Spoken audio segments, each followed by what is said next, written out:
শবে মেরাজের রোজা কয়টা রাখতে হবে আর কত তারিখে রাখতে হবে? মিরাজের তাৎপর্য ও শিক্ষা কি? মেরাজের শিক্ষা ও নির্দেশনা কি? শবে মেরাজের দিনে রোজা রাখা যাবে কিনা? শবে মেরাজের নামাজ কিভাবে আদায় করব, কত রাকাত আদায় করব? রজব মাস শুরু হলে একটা দোয়া পাঠ করা হয়, আল্লাহুম্মা বারিক লানা ফি রজব ওয়া শাবান। এটা কি সুন্নাহসম্মত? জায়নামাজে হাত ভর করে উঠা যাবে কিনা? 4 রাকাত ফরজে দ্বিতীয় বৈঠকে ভুলে বা এমনি দুরূদ পড়লে কি সাউ সিজদা দেওয়া লাগবে? ফরজ গোসল হয়ে গেলে কি সাথে সাথে গোসল করা আবশ্যক, নাকি বিলম্বের সুযোগ আছে?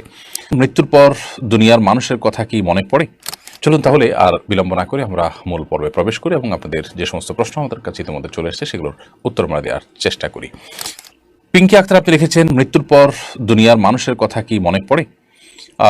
দেখুন, মৃত্যু পরবর্তী জগৎটিকে বলা হয় আলামুল গায়েব বা অদৃশ্যের জগৎ। সেই জগতে আমাদের অবস্থা কেমন হয়, কীরকম হবে, সে বিষয়ে কোরআন এবং হাদিসের বর্ণনার বাইরে আমরা ধারণা করে কিছুই বলতে পারি না। কোরআন হাদিসে কোথাও মানুষের মৃত্যুর পর নিজের দুনিয়ার কথা মনে পড়া বলতে বিভিন্ন আপনার স্মৃতি মনে পড়া, এরকম কোনো কথা, এরকম কোনো বিষয় হয় মৃত ব্যক্তির, সেরকম কথা কোরআন হাদিস থেকে জানা যায় না। বরং কোরআন হাদিসের যে বিবরণ এ সম্পর্কে পাওয়া যায় সেগুলো দেখলে বোঝা যায় যে একজন মৃত মানুষ, তার যে অবস্থা শুরু হয়, হাদিসে আসছে মান মাতা ফাকাদ কামাত কিয়ামাতুহু, যে ব্যক্তি মারা গেলেন তার কিয়ামত শুরু হয়ে যায়। তো এরকম একটা পরিস্থিতিতে মানুষ পেছনের বিভিন্ন স্মৃতিচারণ করবে, তার বিভিন্ন স্মৃতি মনে পড়বে, সেটাকে তিনি স্মরণ করবেন। এরকম স্বাভাবিক কোনো অবস্থায় মানুষ থাকে না আসলে, যার কারণে মানুষ উদ্ভূত পরিস্থিতি নিয়েই খুব কষ্টে থাকেন। হ্যাঁ, যারা জান্নাতি তাদের কথা ভিন্ন, যে তারা জান্নাতের নেয়ামত ভোগ করতে থাকেন, যেহেতু মৃত্যুর পর কিয়ামত কায়েম হওয়া পর্যন্ত শুধুমাত্র জান্নাতের নেয়ামত ভোগ করাই তাদের একমাত্র কাজ থাকে, এবং সেটি পরিপূর্ণ জীবিত স্বাভাবিক মানুষের মতো যে থাকে তা নয়, শুধুমাত্র জান্নাতের নেয়ামত ভোগ করার মতো একটা বিশেষ হায়াত তাদেরকে দেওয়া হয়, জাস্ট এইটুকু। অতএব এর বাইরে তাদের দুনিয়ার কথা মনে পড়ে, স্মরণ করেন, বা পেছনের কথাগুলোকে স্মরণ করে তারা তাদের ভালো লাগা মন্দ লাগা কাজ করে, এরকম কোনো কথা কোরআন হাদিস দ্বারা আমরা জানি না। বিধায় আলমুল গায়বের দৃশ্যগুলোকে বা সেখানকার চিত্রগুলোকে আমরা ধারণা করে বলতে পারি না, এটি আল্লাহর উপরে ন্যস্ত করবো, আল্লাহ তাআলা ভালো জানেন। আমাতুল্লাহ মুশরিফা আপনি লিখেছেন, বিয়ের জন্য অনেকে ছবি চায়, যদি বিয়ে না হয় তাহলে কি ছবিগুলো থাকলে গুনাহ হবে? বিয়ের জন্য যদি কেউ ছবি চায় তাহলে সেক্ষেত্রে লোকটা কতটা অথেন্টিক, তার ভিতরে তাকওয়া কতটা আছে, তিনি হালাল হারাম কতটা বুঝেন এবং কতটা আল্লাহর ভয় আছে, তিনি এই ছবিটা নির্দিষ্ট সময়ের পর যদি বিয়ে না হয় তাহলে সেক্ষেত্রে ডিলিট করে ফেলবেন এবং কতটা, এই বিষয়গুলো নিশ্চিত হয়ে তারপর তাকে ছবি দেওয়া উচিত, অথবা বিশেষভাবে তাকে বলে দেওয়া উচিত, এবং তিনি যেটা করেন সে বিষয়ে তাকে রিকোয়েস্ট করা উচিত। এরকম না হলে যে কেউ চাইলেও আর তাকে ছবি দিলেন, এটা উচিত না, কারণ এটি আপনার প্রাইভেসি যেমন নষ্ট হবে, গুনাহের কাজ তিনি করবেন, আপনি পরোক্ষভাবে সেটাতে একরকম সহায়তাই করলেন, ব্যাপারটা সেরকম হয়ে গেল। এই জন্য এই বিষয়গুলো দেখা উচিত। আপনি আপনার চেষ্টা অনুযায়ী, সাধ্য অনুযায়ী চেষ্টা করেছেন, তারপরও যদি তিনি এটি করেন না, ডিলিট করেন, নিজের কাছে রেখে দেন, তাহলে সেক্ষেত্রে ইনশাল্লাহ দায় আপনার আসবে না, তার উপরে থাকবে। মাহবুব রহমান লিখেছেন, ফরজ গোসল পুকুরে করা যাবে কিনা? ফরজ গোসল পুকুরে করা যাবে, কোনো অসুবিধা নেই। পুকুর সাধারণত বড় হয়ে থাকে আমাদের দেশে, একেবারে ছোট গড় যদি হয় যে 10 হাত করে চারদিকে 40 হাতেরও কম হয়, তাহলে সেক্ষেত্রে সেটা ভিন্ন। কিন্তু এর বাইরে বড় যদি হয় তাহলে সেক্ষেত্রে বড় বলতে মানে চারপাশে 40 হাতের বেশি এরকম পুকুর বাংলাদেশে প্রায় অলমোস্ট সব পুকুরগুলোই।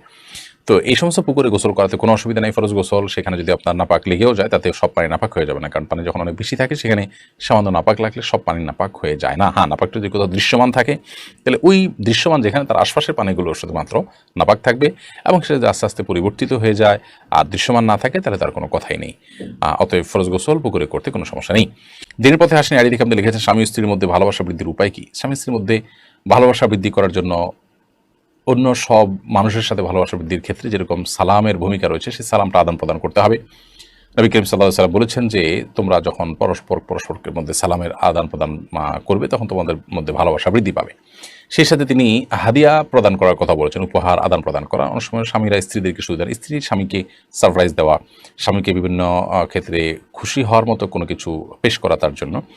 এরকম বিভিন্নভাবে উপহারের আদান প্রদান, এটাও পারস্পরিক ভালোবাসা সৃষ্টির ক্ষেত্রে বিশেষ ভূমিকা রাখে। এপি আনোয়ার এটি থেকে আপনি লিখেছেন, 4 রাকাত ফরজে দ্বিতীয় বৈঠকে ভুলে বা এমনি দুরূদ পড়লে কি সাউ সিজদা দেওয়া লাগবে? দেখুন, 4 রাকাত ফরজ নামাজের দ্বিতীয় বৈঠকে যদি ভুলে আপনি দুরূদ পড়ে ফেলেন, তাহলে সেক্ষেত্রে হানাফি মাযহাব অনুযায়ী আপনাকে সিজদায়ে সাহু দিতে হবে। কারণ দ্বিতীয় বৈঠকে আত্তাহিয়াতু পড়ার পর বিভিন্ন হাদিস থেকে আমরা জানতে পারি যে দ্রুততার সাথে দাঁড়িয়ে যেতে বলা হয়েছে এবং বিলম্ব করতে নিষেধ করা হয়েছে। সেই সাথে আপনি নবী সাল্লাল্লাহু আলাইহি ওয়াসাল্লামের প্রতি দুরূদ পাঠ করেছেন, এটা তো ভুলে পড়েছেন, এটা তো শেষ রাকাত শেষ বৈঠক মনে করে আপনি এটা পড়েছেন, তো অথচ এটা শেষ বৈঠক নয়। এসব কারণে সিজদায়ে সাহু দেওয়ার কথা ওলামায়ে আহনাফ বলে থাকেন, যদিও আমলি মাযহাব ওলামায়ে ইকরাম, সৌদি আরব ওলামায়ে ইকরাম তারা বলেন যে না, দুরূদ শরীফ যদি পড়ে ফেলে তার কারণে সিজদায়ে সাহু বর্তাবে না। এটি সৌদি আরব ওলামায়ে ইকরাম বা হাম্বলি মাযহাবের ওলামাদের মত। শেখ সোহাইব আপনি লিখেছেন, ফরজ গোসল হয়ে গেলে কি সাথে সাথে গোসল করা আবশ্যক নাকি বিলম্বের সুযোগ আছে? গোসল ফরজ হয়ে গেলে সাথে সাথে গোসল করা উত্তম যদি সে সুযোগ থাকে, তবে বিলম্ব করার সুযোগ আছে যদি গোসল ফরজ হওয়ার পর পরবর্তী যে নামাজের ওয়াক্ত, সেই নামাজের ওয়াক্ত বা যদি তার উপরে কোনো নামাজ বর্তায়, তাহলে এই নামাজের ওয়াক্ত শেষ হওয়ার আগ পর্যন্ত তিনি বিলম্ব করতে চান, তাহলে শেষ মুহূর্তে বা ওয়াক্ত শেষ হওয়ার আগে আগে গোসল করে নামাজ পড়ে ফেললেন, এতটুকু বিলম্ব করা জায়েজ আছে।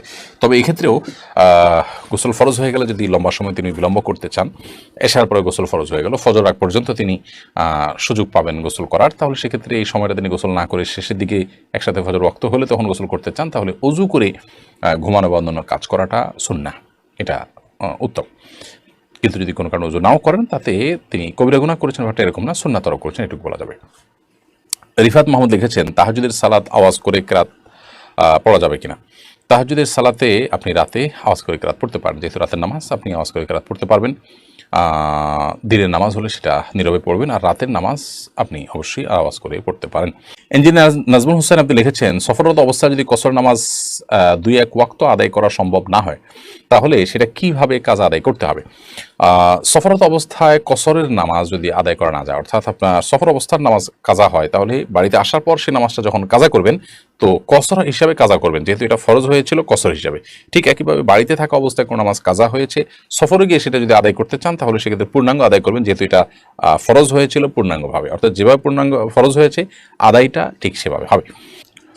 কবিরা গুনাহ মাফের কোনো উপায় আছে কিনা? হ্যাঁ, কবিরা গুনাহ মাফের উপায় তো অবশ্যই আছে। কবিরা গুনাহ মাফের জন্য আপনি আল্লাহ তাআলার কাছে ক্ষমা চাইবেন, এটাই হলো এর উপায়, এবং ইস্তিগফার করবেন এবং তওবা করবেন। আপনি যে অন্যায় করেছেন তার জন্য লজ্জিত অনুতপ্ত হয়ে ভবিষ্যতের জন্য আর না হয় সেজন্য সংকল্প করবেন, এটাই হলো কবিরা গুনাহ মাফের উপায়, এবং সে গুনাহ থেকে সরে আসবেন, আর কখনো না করার সংকল্প করবেন, যেটুকু হয়েছে তার জন্য লজ্জিত অনুতপ্ত থাকবেন, আল্লাহর কাছে ক্ষমা চাইতে থাকবেন, ইনশাআল্লাহ বিদিনিল্লাহ আল্লাহ তাআলা অবশ্যই সকল গুনাহ মাফ করবেন। এভাবে কাউসার আহমেদ আপনি লিখেছেন, আমার পরিবার, আমার মা, স্ত্রী সবাই বসে সালাত আদায় করে, মেয়েদের জন্য কি বসে সালাত আদায় করার সুযোগ আছে? এটা কি সত্য? না, মেয়েদের জন্য মেয়ে হলেই বসে নামাজ পড়া যাবে এটা এরকম না, এর সাথে মেয়ে বা ছেলের সম্পর্ক নাই, বরং বসে নামাজ পড়ার সাথে সক্ষমতা এবং অসক্ষমতার সম্পর্ক, অর্থাৎ কেউ যদি দাঁড়িয়ে নামাজ পড়তে না পারেন, তাহলে তিনি বসে নামাজ পড়বেন। এখন আপনার পরিবারের মা, স্ত্রী সবাই বসে নামাজ পড়ে মহিলারা, এটার কোনো যৌক্তিক কারণ আদৌ আছে কিনা? সবাই কি মাযুর? সবাই কি এরকম যে দাঁড়িয়ে তারা নামাজ পড়তে পারেন না? এরকম শারীরিক অসুস্থ আছে কিনা? যদি না থাকে, তাহলে সেক্ষেত্রে তাদের জন্য এটা জায়েজ নাই। হ্যাঁ, নফল নামাজ বা সুন্নত নামাজ যদি হয়, তাহলে পুরুষ মহিলা সবাই চাইলে বসে নামাজ পড়তে পারেন, তবে দাঁড়িয়ে পড়লে সওয়াব অবশ্যই বেশি হবে। আর ফরজ নামাজের ক্ষেত্রে যদি ইচ্ছাকৃত বসে নামাজ পড়েন শারীরিক সক্ষমতা থাকা সত্ত্বেও, তাহলে অবশ্যই গুনাহ হবে, নামাজ হবে না। ফরহাদ আহমদ আপনি লিখেছেন, রজব মাস শুরু হলে একটা দোয়া পাঠ করা হয়, আল্লাহুম্মা বারিক লানা ফি রজবা ওয়া শাবান, এটা কি সুন্নাহসম্মত? আল্লাহুম্মা বারিক লানা ফি রজবা ওয়া শাবান ওয়া বাল্লিগনা রমাদান। দোয়াটির অর্থ হলো, হে আল্লাহ, আপনি আমাদেরকে রজব এবং শাবানে বারাকা দান করুন এবং রমাদান পর্যন্ত আমাদেরকে পৌঁছে দিন, অর্থাৎ রমাদানের জন্য আমরা পাই লাভ করি সেই তৌফিক দান করুন। এই দোয়া রজব মাসে শুরু হলে পাঠ করবে কিনা এ বিষয়ে বাইহাকি সহ বেশ কয়েকটি হাদিসি কিতাবে এই দোয়াটি বর্ণিত হয়েছে। অনেক মুহাদ্দিসগণ, অনেক হাদিস বিশ্লেষক, ওলামা ইকরাম এই দোয়ার সনদের মধ্যে কিছুটা দফ বা দুর্বলতা খুঁজে পেয়েছেন। তাদের মতে এটি বিশুদ্ধতার মানদণ্ডে উত্তীর্ণ নয়, তবে দোয়াটির মর্ম এবং কথা বেশ চমৎকার এবং সুন্দর। সাধারণত যে কোনো ইমানদারি রমজানের জন্য অপেক্ষমান থাকবে, আল্লাহ তাআলার কাছে রমজান যেন প্রাপ্তি নসিব হয় সেজন্য দোয়া করবেন। বিশেষত আমাদের পূর্বসূরি সালাফ যারা ছিলেন, তারা 6 মাস আগে থেকে, রমাদানের 6 মাস আগে থেকে তারা দোয়া করতে থাকতেন যেন আল্লাহ তাআলা তাদেরকে রমাদান পর্যন্ত হায়াত দেন এবং রমাদান পাওয়ার জন্য তৌফিক দান করেন। সেই জায়গা থেকে আমরা আল্লাহ তাআলার কাছে দোয়া এমনিতেই বেশি বেশি করে করতে পারি, রমাদান যেন আমাদের লাভ হয় সেজন্য। কামরুন্নাহার কে লিখেছেন, স্বামী তার মায়ের কথা স্ত্রীকে অন্যায়ভাবে মারে সবসময়, কোনো এক সময় কি রাগে স্ত্রীও পাল্টা মাইর দিতে পারে? রাগে আপনি কোনো অন্যায় মানে অন্য কোনো কাজ করে ফেলেছেন, তিনি আপনার প্রতি অন্যায় করছেন, আপনিও রাগের মাথায় অন্যায় করেছেন, তো আপনি তো তার মতোই হয়ে গেলেন, তাই না? তো অবশ্যই এটি করাটা কাম্য নয় বা এটা করা যাবে না। হ্যাঁ, রাগের মাথা যদি হয়ে যায় তাহলে সেক্ষেত্রে সেটার জন্য প্রায়শ্চিত্ত করা উচিত, লজ্জিত অনুতপ্ত হওয়া উচিত, তওবা করা উচিত, ভবিষ্যতে যেন না হয়। এখন কথা হলো তিনি মারতে থাকেন, আমি কি করব? আমি আত্মরক্ষা করার চেষ্টা করব।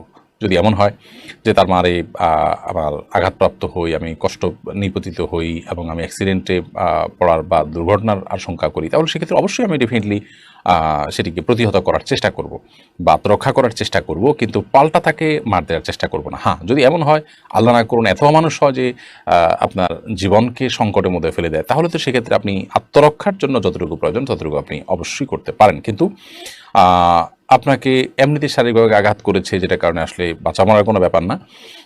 আপনি জেদের বশবর্তী হয়ে রাগে কষ্টে ক্ষোভে আপনিও পাল্টা আঘাত করেছেন, তো অন্যায়ের বিপরীতে আপনিও একটি অন্যায় করলেন। তিনি যে অন্যায় করেছেন তার চেয়ে ছোট অন্যায় করেননি, বরং আপনিও এক ধরনের বড় অন্যায় করেছেন।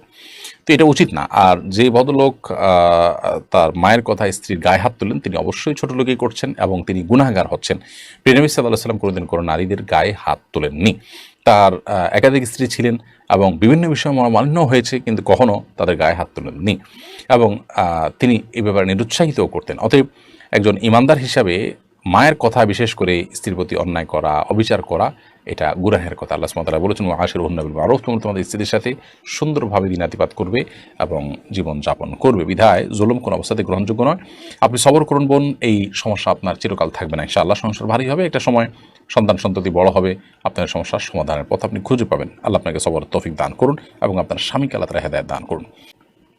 এরপরে সাজ্জাদ সালেহ আপনি লিখেছেন, মসজিদে বা কোনো জায়গায় কোন লোক যদি নামাজরত থাকেন তার কতটুকু সামনে দিয়ে যাওয়া উচিত? মসজিদ বা কোনো জায়গায় যদি কোনো লোক নামাজরত থাকেন, নামাজ অবস্থায় থাকেন, তাহলে সেক্ষেত্রে তার ২ কাতার ৩ কাতার সামনে দিয়ে, ৩ কাতার পর থেকে তো যেতেই পারবেন। অনেক উলামায়ে মতে ১ কাতার পর, তো তার সিজদার জায়গার পর থেকে আপনি যেতে পারেন, কারণ তার সিজদার জায়গার এরিয়ার মধ্যে গেলে তার নামাজের মনোযোগটাকে নষ্ট করবে, কিন্তু এর বাইরে দিয়ে গেলে তার মনোযোগ নষ্ট করার কথা নয়। তো এই মতটি রয়েছে, তবে এর বাইরে আরেক অন্যান্য আমাদের মত হলো ৩ কাতার। এই মতটাও বেশ স্ট্রং যে তিনি যে কাতারে পড়ছেন আরও ২টা কাতারের বাইরের অংশ দিয়ে তিনি চাইলে হাঁটতে পারেন।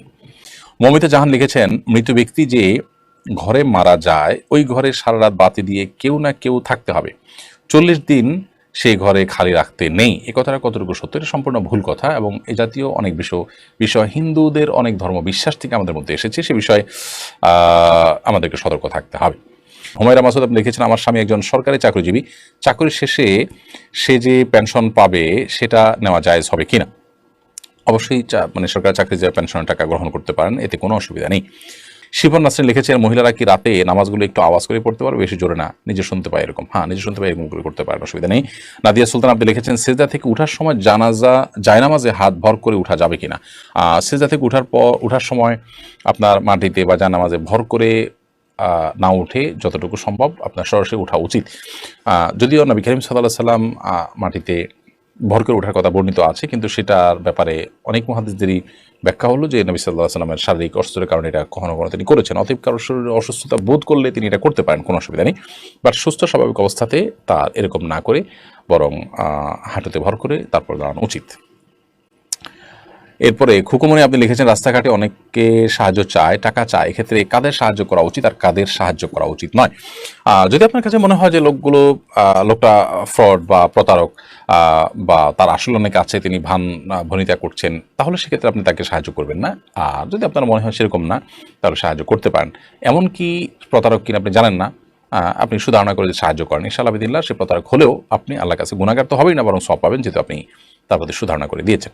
আব্দুর রাজাক লিখেছেন, অজু ছাড়া শুধু শুয়ে কোরআন মুখস্থ পড়া যাবে কিনা? শুয়ে শুয়ে কোরআন মুখস্থ পড়তে পারেন, অসুবিধা নেই, গুনাহ হবে না। নবী সাল্লাল্লাহু আলাইহি ওয়াসাল্লাম ওমর রাদিয়াল্লাহু তাআলা গায়ে হেলান দিয়ে কোরআন তেলাওয়াত করেছেন। এমনি আব্দুল হাকিম লিখেছেন, ঘুমের সময় কপালে হাত দিয়ে ঘুমালে নাকি সমস্যা হয়, এটা সম্পর্কে জানতে চাই সে। না, ঘুমের সময় কপালে হাত দিয়ে ঘুমালে কোনো সমস্যা হয় এরকম কোনো কথা সঠিক নয়। আমরা অনেকে মনে করি যে কপালে হাত দিয়ে ঘুমালে বোধহয় তার দুঃখ দুর্গতি আসে ইত্যাদি ইত্যাদি, এগুলো আমাদের নিছক ধারণা এবং ধারণা প্রসূত কথা, এগুলোর কোনো ভিত্তি কোনো হাদিস দ্বারা প্রমাণিত নয়। বিধায় মাথায় বা কপালে কেউ হাত দিয়ে যদি ঘুমাতে চান সেটি তার জন্য জায়েজ, এটি না জায়েজ বা নিষিদ্ধ কোনো বিষয় নয়। এরপরে বিনা সুলতান আপনি লিখেছেন উত্তর অথবা পশ্চিম দিকে পা রেখে ঘুমানো কি ঠিক হবে নাকি গুনাহ হবে? দেখুন, উত্তর অথবা পশ্চিম কোনো দিকে পা রেখে ঘুমানোর ব্যাপারে কোরআন এবং হাদিসে পরিষ্কার কোনো নিষেধাজ্ঞা নেই। উত্তর দিকে তো নাই, পশ্চিম দিকে বা কেবলার দিকে পা রেখে ঘুমানোর ব্যাপারেও কোনো পরিষ্কার নিষেধাজ্ঞা কোরআন হাদিসে কোথাও পাওয়া যায় না। তবে অনেক ওলামায়ে কেরাম এটিকে নিষেধ করেন। সে নিষেধাজ্ঞাটা হারাম পর্যায়ে না, জাস্ট অনুত্তম মাকরুহ এ পর্যায়ে নিষেধাজ্ঞা অনেক ওলামায়ে কেরাম আরোপ করেন এই যুক্তিতে যে পশ্চিম দিকে বা কেবলার দিকে পেশাব বা পায়খানা করা নিষেধ, আর সেদিকে সসময় আমরা যদি পাও দেই বা বসার সময় যদি পাও লম্বা করে বসি, তাহলে সেক্ষেত্রে এক ধরনের অসম্মান প্রদর্শন হতে পারে। আপনার উদ্দেশ্য সেটা না হলেও দৃশ্যত সেরকম মনে হতে পারে। আমরা কোনো সম্মানিত ব্যক্তির দিকে পা দিয়ে বসি না সাধারণত, সেই জায়গা থেকে অনেকে এটিকে নিষেধ করেন। তবে কোরআন হাদিসে পরিষ্কারভাবে কেবলার দিকে পা দেওয়ার পরে কোনো নিষেধাজ্ঞা নেই। যদি কেউ সেদিকে পা দিয়ে ঘুমান বা বসেন, তাহলে সেক্ষেত্রে কোরআন হাদিসের খেলাফ করেছেন এমনটি বলা যাবে না। তবে কারোর কাছে কেবলার প্রতি কাবার প্রতি ভালোবাসা এবং শ্রদ্ধার জায়গা থেকে তিনি পা দেয়াটা তার কাছে খারাপ লাগছে, সেটি ভিন্ন বিষয়। আবুল কালাম আপনি লিখেছেন শবে মেরাজের দিনে রোজা রাখা যাবে কিনা। অন্য দিনের মতো এই দিনটা সোমবার বৃহস্পতিবার সেই হিসাবে রোজা রাখলেন, ওকে হতে পারে। অথবা এটা ২৭তম রাত মেরাজের সেদিন দিনটিতে আপনার অন্য কোনো রোজা আপনি রাখেন, তার সাথে মিলে গেল, রাখতে পারেন, কোনো অসুবিধা নেই। কিন্তু মেরাজের দিবস হিসাবে কোনো রোজার নির্দেশ কোরআন হাদিসে কোথাও বিশুদ্ধভাবে বর্ণিত হয়নি। বিধায় এই মেরাজের রাত, মেরাজের দিন উপলক্ষে আপনি ২৭তম রাতে ২৭তম দিনে রজবের রোজা রাখার গ্রহণযোগ্য কোনো বর্ণনা বা সূত্র কিন্তু কোরআন এবং হাদিস থেকে পাওয়া যায় না। রুহুল আমিন আপনি লিখেছেন মেরাজের শিক্ষা ও নির্দেশনা কি। মেরাজের সবচেয়ে বড় শিক্ষার বিষয় হলো যে সলাতের গুরুত্ব এত বেশি যে আল্লাহ তাআলা সলাতের নির্দেশ দেওয়ার জন্য তিনি তার কাছে ডেকে নিয়ে গেছেন এবং ৫০ ওয়াক্ত সালাতের নির্দেশ দিয়েছেন। সেখান থেকে আল্লাহ তাআলা কমাতে কমাতে ৫ ওয়াক্তে এনেছেন এবং এই ৫ ওয়াক্ত যে আদায় করবে তাকে ৫০ ওয়াক্তেরই সওয়াব দেওয়া হবে বলে আল্লাহ তাআলা ওয়াদা করেছেন। বিধায় মেরাজের সবচেয়ে বড় শিক্ষা হলো যে সালাতের গুরুত্ব কত বেশি সেটা আমরা শিখতে পারি মেরাজ থেকে।